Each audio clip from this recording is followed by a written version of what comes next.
Hey everybody, welcome back to our final Opus XI set review video. My name is Alex Scott, And I am Travis Pfeifer. and today we're going to be covering our light and dark cards, both from the set, from the starter deck, and we're going to kick it off with our boy Cloud. So, Cloud is the light legend for the set, and after everybody saw the Sephiroth revealed, there was tense anticipation for this Cloud to be revealed, and because of people's expectations, he wasn't received very well.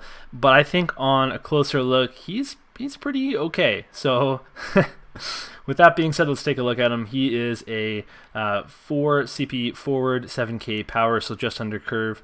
Job soldier, which is great, and then category 7. When Cloud enters the field, you may search for one category 7 character and add it to your hand. He has an action ability which costs 3 generic mana, CP. Remove the top 7 cards of your deck from the game. Choose one forward, break it. You can only use this ability during your main phase and only once per turn. He also has damage 5, Cloud gains 2,000 power. So this card has incredibly good utility options in that whatever Final Fantasy VII deck, whatever deck period that has Final Fantasy VII characters, you can search them. So it's very good in that it can search out backups very quick in a game so that you can get set up. You can use this to search out either Jesse to set up your future Barret or Cloud plays, or just to search out other 7 cards if you want to do a chain. So it's got a lot of utility that way. The break ability is actually quite useful. I've used it a few times now, and that's been it's been really good because, for instance, I had a game where I was able to use it because I knew I was going to win in the next few turns. I had 25 cards left in my deck, and I thought to myself, I'm not going to, if I go down to 18 cards, I'm not going to deck out still, so I can use this ability. It's going to be fine. So I broke something and then was able to close out the game after that. The biggest use that I've had for this guy is in Mono Ice, and you play him, search a Sephiroth, Shadow Flare your opponent. Nice. It's a really, really How proactive, ironic. right? Super proactive way to get Shadow Flare. You play a forward and a Shadow Flare, and then you have 2 forwards. Your opponent lost 2 cards, and you're pressuring them. So, I'm pretty psyched about this card. Awesome. I'm gonna poop on it a little bit, but Yeah. I still like parts of it. So let's go step by step.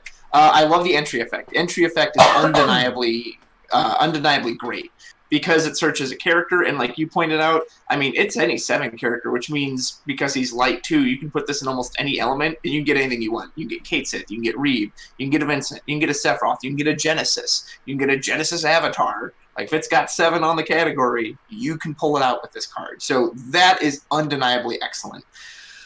Indiscriminate breaking of a forward is a good thing, but first of all, I find it very strange that you not only have to burn 7 cards off your deck. I already consider that cost enough. You then have to pay 3 CP on top of that, which is just kind of weird.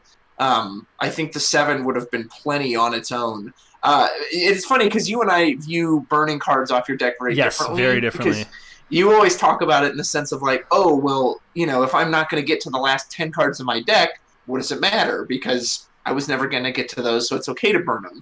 Whereas when I think of burning cards, I think of, but what did I just throw away? What if, I needed that nail I was going to pull, or that Shantoto, or that Mist Dragon summon, whatever it is. Now, when you're ahead, like you described, maybe that doesn't matter as much because you're already ahead, you're already winning. But in a close game, like, I might have needed that Mist Dragon to cancel their Diabolos on the next turn or whatever. So for me, burning cards off your deck is a big penalty, especially in a game where you draw 2 cards per turn. Like, you are just hurtling yourself towards a deck out. So if you're going to burn cards off your deck, for me, it's got to be really, really worth it.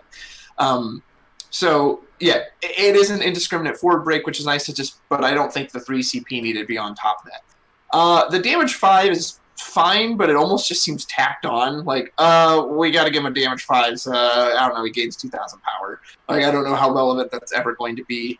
And yeah, there was definitely a big letdown when this came out because Sephiroth was just so nuts that, and we were all thinking, well, this thing's going to how's that going to compete with it? And also, beyond that, in this game so far, there is definitely a history of the dark cards just being so outright strong And these light cards always feel like, well, they got to fit into a category, and they've always got these like nuances and these restrictions to them. Whereas dark is always just like, nope, I'm amazing no matter what. So I think that definitely brought down the hype on it a little bit. And the last thing I'll say on it too is there are so many clouds in this game, and they did the right thing with the new Sephiroth that he has a special. This card should have had a special. Like, get rid of that damage 5. We don't need it on there. Give him a special, so that way, because the other light cloud is good, the Opus XI Leathern cloud is good, the new Earth cloud we got is good, but he blocks all those cards because he doesn't have a special. So yeah, if you're going to have a card printed as much as like Cloud or Sephiroth at this point, I feel like you have to give it a special. So that was very much a missed opportunity on this one. They would have to change his search effect, because you can't give him a special when his entry ability literally grabs his own special fodder, right? So really, but what if it wasn't that strong? Like, I think that then you wouldn't. What then we would be complaining about how bad the special is, right? So I don't think they'd have to change it to you may search for any category 7 character except for card named Cloud, and then give him a special, or just not have it in there. So there's a lot of good points, and there's certainly enough clouds. But I really do want to come back to the paying 3. It has to be there. Like, you have to pay for this ability. If you're paying with cards from your deck, there's no change to your hand size. There's no change to whether your backups are active or dull. That is incredibly unfair to your opponent. It's just like your forward is gone and nothing on my side has changed. I get to keep now. I can use all my CP to do what I was going to do, and I just say that forward is gone. If you think like, if you're playing at your locals and you just lost a game and you start looking through your deck because you want to see what you were going to draw, and you start saying, well, I didn't win, but I never got to draw my Sephiroth. I never got to draw my Cloud. I never got to draw this. It's the same thing with burning cards. You could have just not drawn those cards. So you can complain about the cards that you burnt, but those also could have been the cards at the bottom of your deck that you didn't burn. There's no way to tell. They're all the same card. So that doesn't really hold up for me when we talk about like, well, you don't know what you're going to burn, but you don't know what you're going to draw anyway. It's all a mystery, and if you're not going to get it in a regular game, then you might not have got it when you burned it. So it doesn't really, that argument doesn't work for me specifically for removing cards from your deck. This would be a fun video to do one day on like because I would just counter with it, and not with. But that was also a reason that Mill was banned, that Riku was banned, because it's the same thing, right? It's just milling cards off your deck. It's something you might never see, but people thought, well, that's insanely unfun because it's something they don't even get to interact with. One of them is a resource that you're managing, and one of them is a win condition for your opponent. They're completely different, right? So you milling somebody with Riku is you trying to win the match a certain way. You removing cards with Cloud is trying to gain advantage by putting yourself at a disadvantage. It's the same thing with anything that deals you a point of damage. You're using your life total as if it was CP, as if it was a resource, and there's an inherent risk to that. But Riku wasn't under your control. That was something your opponent was doing to you. So they're not really the same thing at all. Like those are two different scenarios. All right, I see your point. For me, I think the 7 burn would have been enough, but I can see why you're worried that, like, well, you're not technically affecting your hand or your backup size if there's no CP cost on top of that. So let me ask this: how much do you think this Cloud will see play versus the other ones?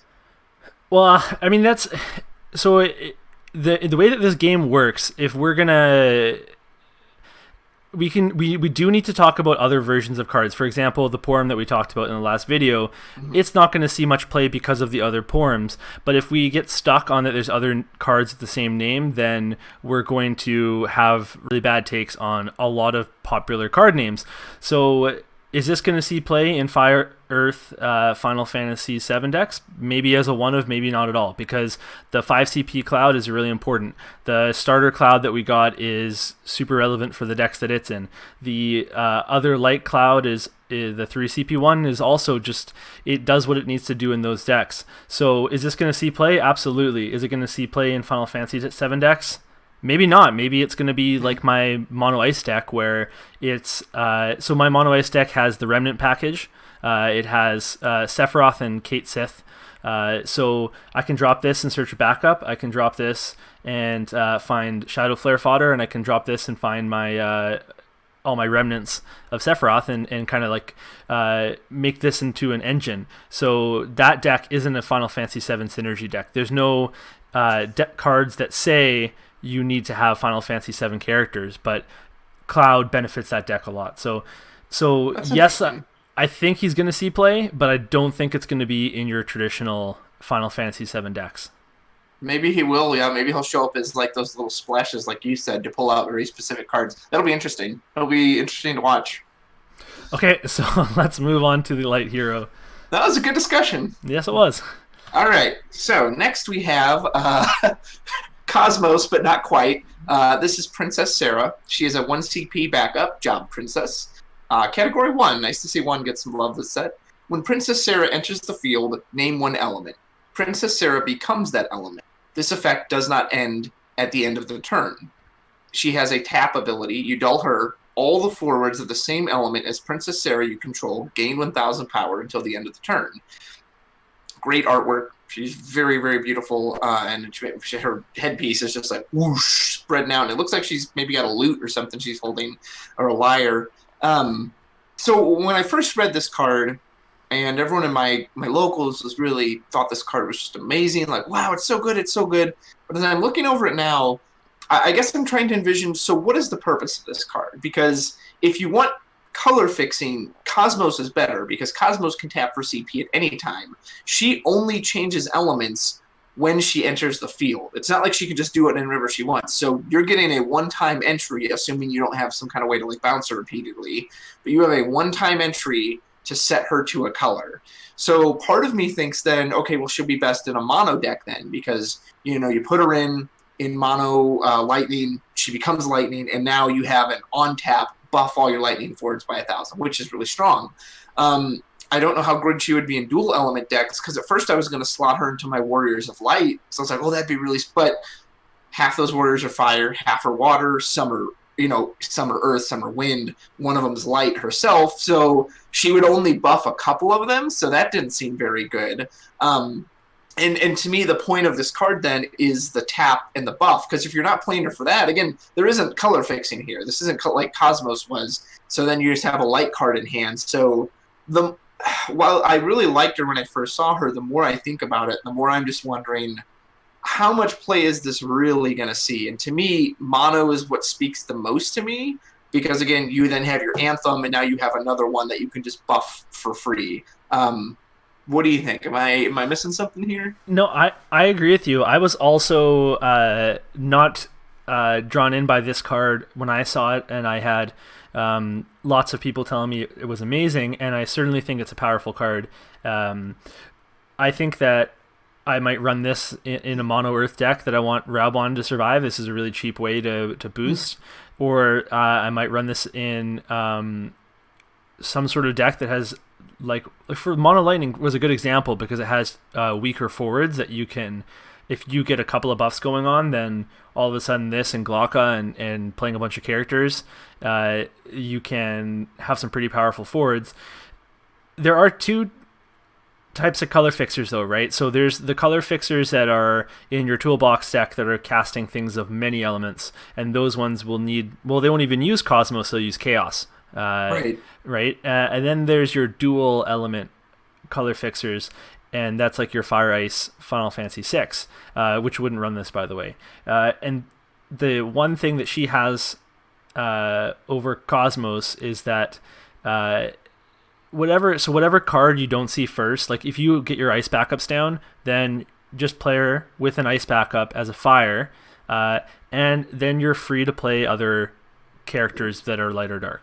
And that's what's kind of neat. So it doesn't compromise those types of opportunities. But then the buff ability isn't nearly as relevant, and you'd actually want her to be ice in the specific example of Final Fantasy VI, because you'd want your lock to be powered up, and your Genesis as well. So I think this card is cool, but yeah, I don't think that people will really use it that much as a color fixer, and unless you're running a mono deck, you might not use it as a booster. I wonder if we all misread this, because maybe this is just me, but when I first read this in my head, like I heard it as like, oh, every turn you pick one element and then you can buff the forwards that. But no, it's not every turn. It's No, a one time on entry, because it'd be bonkers if it did that. But unfortunately yeah, not. so yeah, she's neat, but I kind of think this one was overrated a bit. I'm really looking at her again. Yeah, now someone record that and show it to us at the end of the set when there's like Hmm. some broken deck that runs this and it's essential or Yeah, when we're something. getting smacked with it, and I'll be like, my bad, I was Yeah. wrong. Uh, okay, so the Dark Hero is Chaos, and this is a card that I'm actually really excited for. I wrote a little bit of an article on this one, and let's just take a look at him. So he's a 1 CP Dark Backup Job Chaos, so he's searchable by all the other Job Chaoses that we saw in this set, but I don't think he needs to be in that category at all. You can just play him wherever you need to. So when Mhm. Chaos enters the field, choose one forward of cost 5 or more in your break zone. You may pay X, and when you do so, if its cost is X, you play it onto the field. So then you have a action ability, which is 3 generic, and Doll, remove Chaos from the game. Choose one character your opponent controls to remove it from the game. So I think these are both very powerful effects. If you look at the article I wrote, I have a full chart and breakdown of every element and every possible forward that this is a good target for.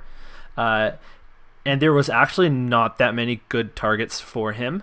And a lot of elements that already use dark cards won't want to share with this one. So the place that I thought it actually worked really well in is Mono Water, because Mono Water has a lot of bombs like Cloud of Darkness and Lena that it can't recur without playing something like Reagan. But now this will let you replay those cards easily and get you a ton of value, and then you can exit, and removing something from the game is super powerful. It is a very steep action ability, but it's also a very powerful one.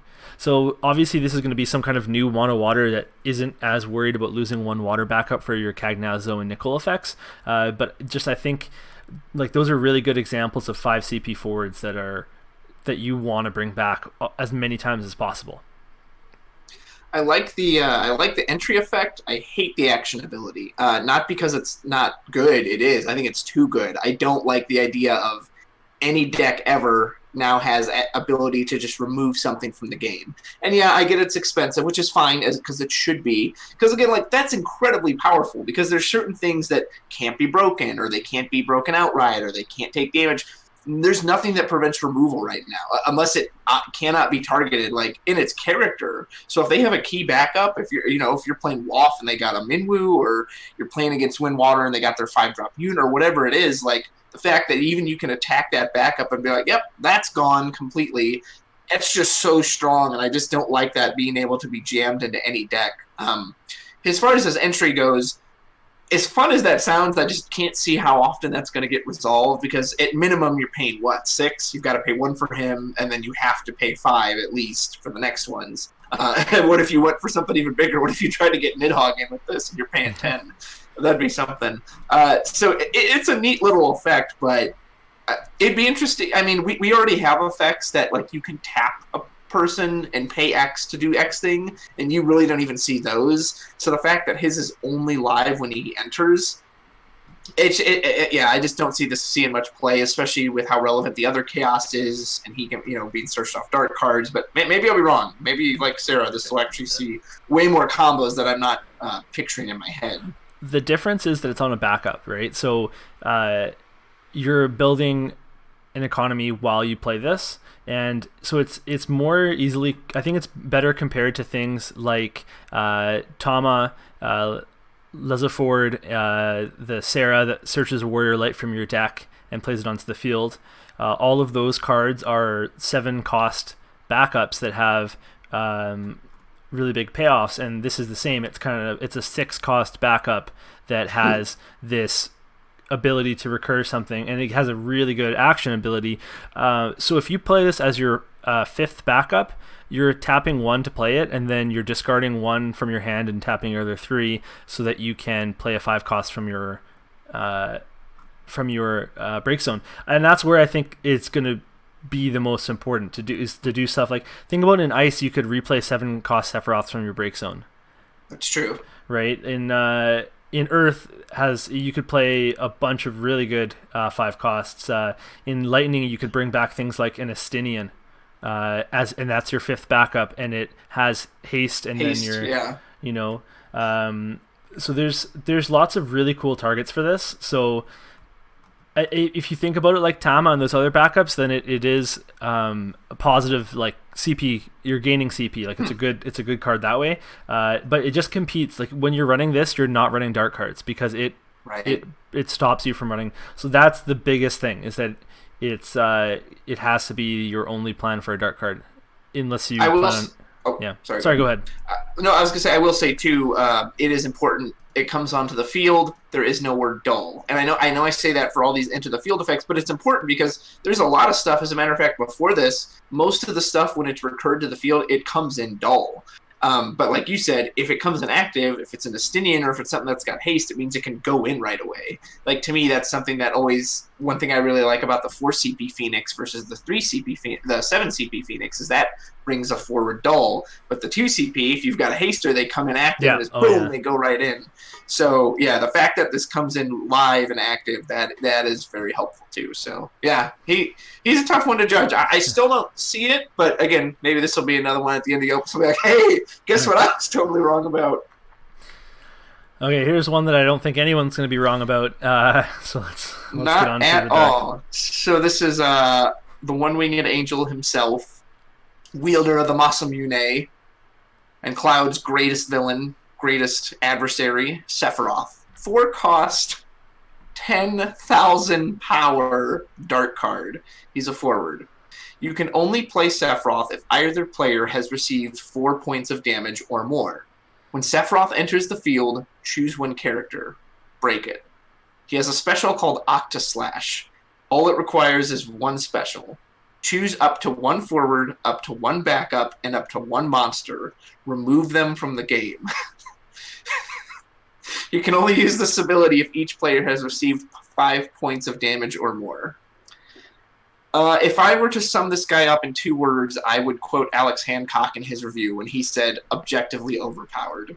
Yeah. But I'm not going to stop there. I'm going to keep going. So, okay, first of all, so his entry effect is undeniably great. It's indiscriminate break of any character. No caveats, no ifs, ands, or buts. He comes in, boom, you break anything you want to. That's fantastic. He has restrictions. It's clearly how they tried to balance him, was like, okay. But in most games, someone is getting to 4 damage. That's not that difficult, especially with the whole, with the 5 damage trigger. Chances are people are going to get you to 4, and some of them might stop there because they want to then try to rush you to 7. And that's going to happen. I don't think I've ever seen a game. No, I have not seen a single game that one person didn't get to 4 damage. Usually one person will get up there and then the deck out will occur, but I've never seen the game like, oh, no one ever took any damage and then the deck out occurs. So he's going to come down at some point. And then, thank God, the Octa Slash restriction is there, because if it wasn't, could you imagine he comes down and you're instantly, by the way, buy to a forward, buy to a backup, possibly buy to a monster. That's just crazy. So if he'd had all of that, he would have been undeniably great. What kills me is the 10k power. Why? There's no reason for that. He's a 4-cost character. He doesn't, he would have been insanely strong with 9k. No one would have been like, oh, he's only 9k, well, I'm not going to play him. Again, this is just what I meant with the 7 characters in this set. They're like, well, we really want to push the 7 remake, and we really want to push the 7 characters, so they're all just tuned up to that extra level. It's just unnecessary. It's just completely unnecessary. Yeah, this guy is crazy strong. And with all that said, I am definitely going to play a mono ice deck where I run the 3 back attack Sephiroths, 3 7-cost Sephiroths, and at least 2 versions of this guy, so I can just special for days. I think you have to, because the one weakness he has is that he for however long the game goes on before the 4 damage, if you're unlucky enough to draw him and not have a way to get him out of your hand, you are playing down 1 card the whole game. Just imagine starting a game and just taking 1 card from your hand and saying, nope, don't need it, and then just huck it, and see how many matches you win doing that. So that's where you have to mitigate it with either cycling or something like self discard, something like a special, which conveniently Ice has 2 Sephiroths with very, very cheap and affordable specials. So I think in that case, like, you're going to see this guy see a lot of play. So the 10K is way too powerful for sure. I think with the Octaslash, I think there's going to be games where it absolutely annihilates somebody, and then there's going to be other games where the Sephiroth player has trouble getting the Sephiroth into their hand, because it's at like a 5-5 game is a pretty messy place, and it's not easy to just hold on to cards in this game. And if you are holding on to like a stack of Sephiroths in your hand, then you're losing the game in the meantime because you're not playing anything. So that's where I'm wondering how this is going to look in late games. But there's no denying its potential and how incredibly strong this card is. It's one of the strongest legends we've ever seen printed. What I hope I never have to see, because there's no dull ability on that Octaslash, and there's no like limit to 1 per turn. I know I'm going to see that one game where someone has him on the field and has 2 Sephiroths in hands and goes, Octaslash, and just half my board disappears. I'm just like, Okay.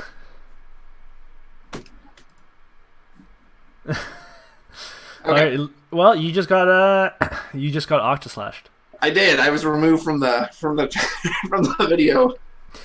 Okay, let's move on to our starter deck, light and dark cards. We have Aerith as our light card, and she's pretty incredible. So when Aerith enters the field, choose up to 2 Category 7 characters in your break zone other than card name Aerith and add them to your hand. And then she has an action ability, which is 1 CP and dull. Put Aerith into the break zone. Choose one of the following 2 actions.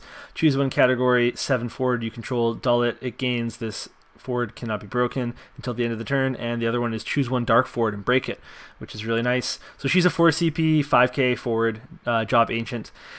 So if you play her, she is free, right? So besides the Aerith going onto the field, the 4 CP to play her is refunded. So it's like she just comes into your into the field totally for free, which is pretty neat.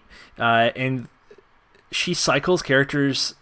Like, it makes you want to block more and to trade into people. It makes you want to just recur big bombs like Barrett or things that you can just play over and over again. The hardest thing, the thing that I've seen people struggle with in the short Opus 10.5 that we had, was they were playing Light Cloud with this one, and they were struggling to get her off the field. They were just like, do something, play a dark character. Let me break my Aerith. I need to get my Cloud out, but I can't because my Aerith is just sitting there. But that's kind of a good problem to be having. She is fantastic. This is my favorite Final Fantasy VII card from the set. First of all, Aerith was, I think, exclusively in Wind before this, and I often ran Fire Earth 7, so I never really got to use her. So now that she's light, cool, I can actually put her in anywhere. The artwork is fantastic. And yeah, to me, this is a well-designed, like, strong card, because yes, she's basically free when she comes in because you get to pull 2 back, which is awesome. But she's only a 5k. She is no threat. She's there for that entry and for her exit effect. So she's not there to do combat. That's good. That's how she didn't need to be 10k. What if they made this card 10k? Wouldn't that be absurd? And yeah, she has 2 nice abilities which really go in with her limit break of like Planet Protector and Great Gospel. The idea that, nope, I'm going out and I'm going to protect one of these people. And it's very appropriate that she specifically then targets a dark character. But again, she has to die herself to do that. So not only is that thematic, it feels very fair and balanced. And again, not just, I just do stuff just because. Yeah, I love this card. This is by far my favorite 7 cards of set. She's great, and I've already had a great time using her in my 7 deck. But you are 100% right about the Light Cloud problem, too, because I was like, just get rid of her. I need to put this one down. She can be pretty hard to get off the field sometimes, yeah. Yeah. But, yeah. Okay, let's move on to our final card. This is a final card of the set. And boy, do I have some thoughts on this one. So this is Kadaj. He is a Job Remnant. He is a 4-cost, 9k forward, EX burst. When Kadaj enters the field, select one of the 3 following actions. Choose 1 forward, dull it. Choose up to 2 cards from either player's break zone, remove them from the game. choose one forward. Until the end of your turn, it gains 2,000 power and brave. At the end of each of your turns, you may remove Kadaj from the game. If you do so, at the end of your opponent's turn, play Kadaj onto the field. As I'm sure any of you who have had to face this already, this card is nuts. It's so good. I kind of already had a little rant. I mean, it's great. So first of all, it's under curve, or it's over curved, or whatever, however you say it. It's 4 cost 9k, just like Hein was in Opus 10, and that was already making me kind of nervous. I was like, 4 cost on like 9k. That's kind of making me nervous. And then this guy just has it again. Why he's a burst, I have no idea, because he doesn't need to be. And why he does 3 strong, uniquely different effects is also bizarre. I was playing against this guy with Warriors of Light deck, and he came down super early. Well, that deck has a lot of recursion, so just every turn, oh yeah, I'll just remove your break zone, It's like, cool. I didn't want to use these Phoenixes anyway. And then when he's done doing that, he'll just come in, and then he will give himself 2,000 power and brave, so he can attack, and then he's going to blink himself out of there. So not only is he a pain in the ass to deal with, because he's not there for your turn, so you can't even respond to him. The really dumb part is, because of the way the game works and the whole end phase works, you actually can't even respond to him when he comes onto the field. Like, even though his ability goes on a stack, you are not allowed to manually respond to that. So you can't do anything about him until the next turn. Like, it's just so dumb. Like, why? There was no reason to have that there. So that part's freaking ridiculous. Everything he does is great. Dolo forward. And again, the way the 2K Brave works, it lasts until the end of their turn. So even when he comes back on your turn, he's still going to get to keep 2K Brave, or whoever he gave it to. Like, he is so good, and everything he does is great. You know what his one flaw is? He's dark. Oh, whoop-de-doo. Because, yeah, we never see dark cards because it's just such a flaw. Even my buddy who loves this card, and he was like, you're overblown, and he's not that great. After he whooped my ass that game, he was like, he probably didn't need to be 9K. He already does way too much. I was like, thank you, I'm not crazy. Like, yeah, Kadaj, this card could go suck a lemon, because I hate it, because he's a 7 character, so he got super tuned up. He's fantastic. Ugh. Yeah, besides the responding to the 2K boost on the end step, so that he doesn't have it, like there's nothing you could have done on the end step that you can't do on your opponent's turn anyway. Like, you couldn't have played a character and used an ability.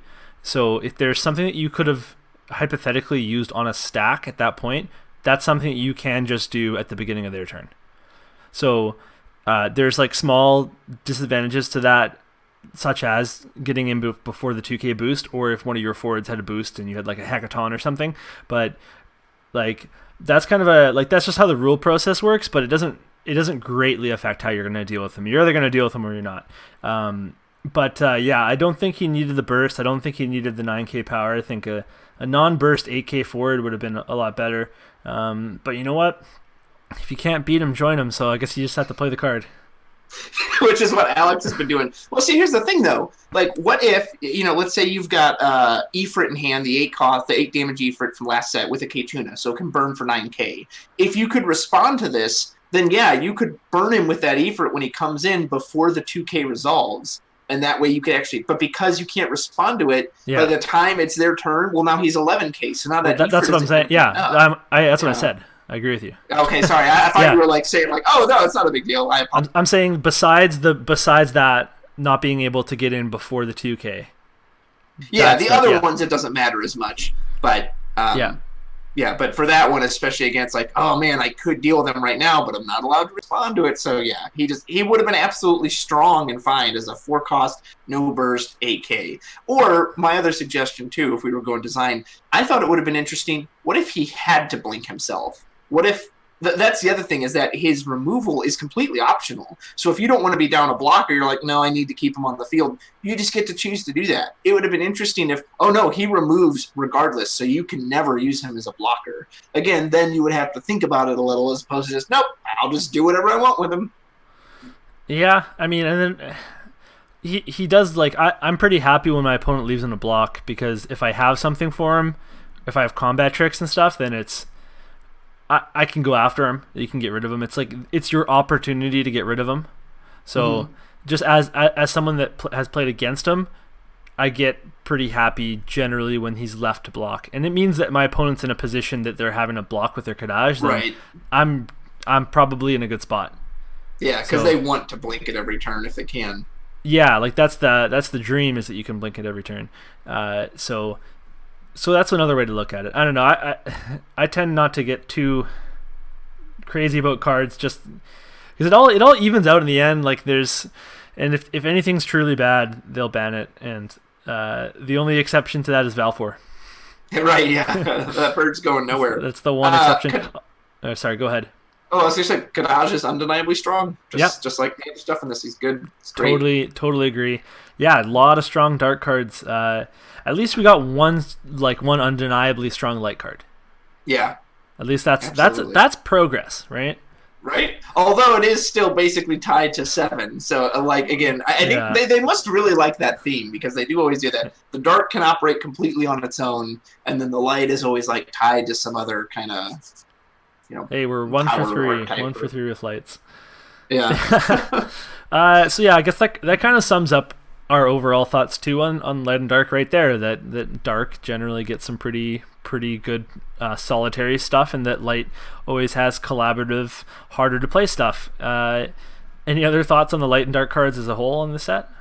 Kind of for the set as a whole, like it makes me nervous that the whole thing feels a little power creepy, and it feels like it's directly tied to the 7 remake, because again, the cards that seem to really have that all are 7 cards, which maybe if Opus X also hadn't already felt a little power creepy, I wouldn't mind as much. But I'm just like, man, we just got like these kind of step up again, these 4 cost 9Ks, which we never had before. Now we got a 4 cost 10K. So in general, that makes me just a little nervous. But I do like the art for all these cards. Thematically, they look great. They undeniably all have solid effects that are worth using. So yeah, I guess that's how I feel about it. And the very nature of power creep is that you can only print stronger cards because people won't play with the new cards, because the older ones are stronger. So you have to keep outdoing yourself. I do like that they've kept all those overcurve effects within dark. So it's not like they're printing them on colored cards, although they have thank some. God. Like there's always some, but they have huge drawbacks, right?